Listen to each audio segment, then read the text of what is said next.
Shalom dan salam sejahtera bagi kita semua. Dewan juri yang saya hormati, orang tua yang saya hormati, dan teman-teman semua yang saya sayangi dan yang saya cintai. Perkenalkan, nama saya Roberta RP Situmorang. Saya dari Paroki Maria Pertolongan Orang Kristen Sidikalang. Di sini saya akan bertutur kitab suci yang diambil dari Markus 12 ayat 1 sampai 12. Perumpamaan tentang penggarap-penggarap kebun anggur. Lalu Yesus mulai berbicara kepada mereka dalam perumpamaan. Di suatu hari ada seorang bapak yang membuka lahan. Ia menjadikan lahan ini sebagai tempat untuk membuka kebun anggur. Supaya nantinya kebun anggur ini terjaga dan tidak ada yang merusak, maka si bapak ini pun menanam pagar di sekeliling kebun anggur itu. Tidak lupanya, ia menggali lubang, tempat untuk menguras anggur jika nantinya sudah berbuah. Dan tidak lupanya, ia juga mendirikan menara jaga, di mana menara jaga ini yang berfungsi untuk memantau situasi di sekeliling kebun anggur itu. Setelah kebun anggur itu jadi, lalu si bapak ini ingin menyewakan kebun anggur itu kepada para penggarap karena dia ingin berangkat ke negeri orang. Lalu setelah kebun anggur itu disewakan, bapak ini pun berangkat ke kebun orang. Setelah beberapa lama ia di negeri orang, tibalah musim dari kebun anggur itu.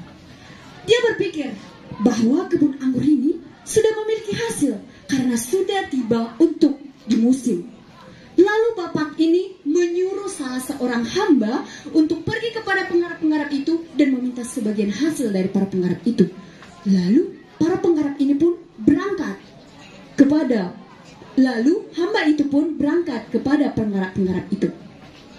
Setelah tiba di sana, sama saja respon dari para penggarap itu sangat tidak ramah. Mereka menangkap hamba ini, memukulnya, dan menyuruhnya pulang dengan tangan hampa. Lalu bapak ini menyuruh salah seorang lagi untuk meminta sebagian hasil dari para penggarap itu. Lalu hamba itu pun berangkat. Setelah tiba di sana, mereka memukul hamba ini sampai luka kepalanya dan bahkan mereka permalukan. Lalu bapak pemilik kebun anggur itu mencoba untuk mengirim salah satu hamba lagi. Lalu tindakan yang tidak mungkin kita bayangkan telah terjadi. Mereka membunuh hamba ini. Sungguh kecil dan tidak patut untuk dicontoh.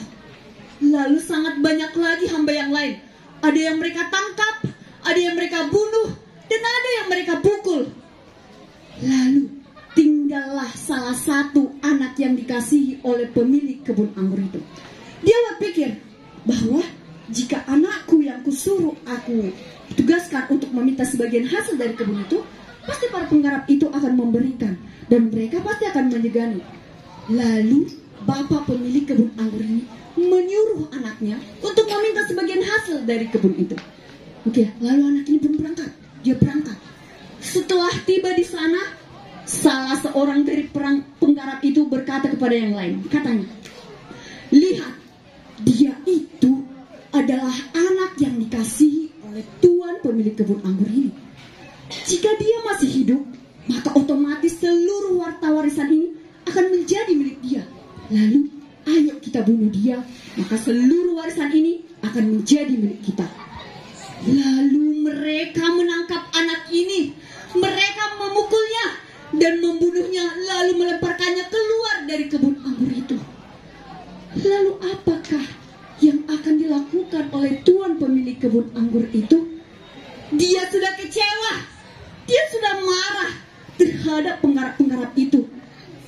Pernahkah kita mendengar nas ini? Batu yang dibuang oleh tukang-tukang bangunan telah menjadi batu penjuru. Hal itu terjadi dari pihak Tuhan karena suatu perbuatan ajaib di mata kita. Maksud dari batu penjuru itu adalah anak pemilik kebun anggur ini yang sudah dibunuh oleh para penggarap ini. Bagaimana bisa kita bertindak demikian dan berperilaku demikian Karena kita tahu bahwa Dialah Tuhan Juru Selamat yang sesungguhnya kita sembah. Lalu para penggarap itu sangat miris sifatnya. Tuan kebun anggur ini akan pergi menjumpai penggarap itu dan akan membinasakannya.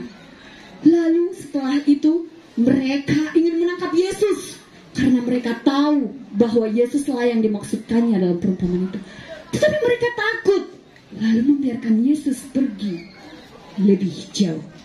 Saudara-saudari yang terkasih di dalam Yesus Kristus, pesan yang dapat kita ambil dari perumpamaan tersebut adalah, yang pertama, marilah kita mensyukuri segala berkat yang diberikan Tuhan kepada kita. Jangan pernah menyanyiakan suatu kepercayaan yang diberikan kepada kita. Ayo kita bertindak keadilan, karena keadilan dapat membawa kita kepada kedamaian. Yang kedua, jadilah seperti buah anggur, buah yang manis yang tumbuh dari hati kita. Manis berbuat kepada orang lain, manis bertindak kepada orang lain, dan manis berperilaku terhadap sesama. Saya Roberta Situmorang mengucapkan terima kasih. Luar biasa, beri tepuk tangan yang meriah untuk Paroki Sidik Kalang.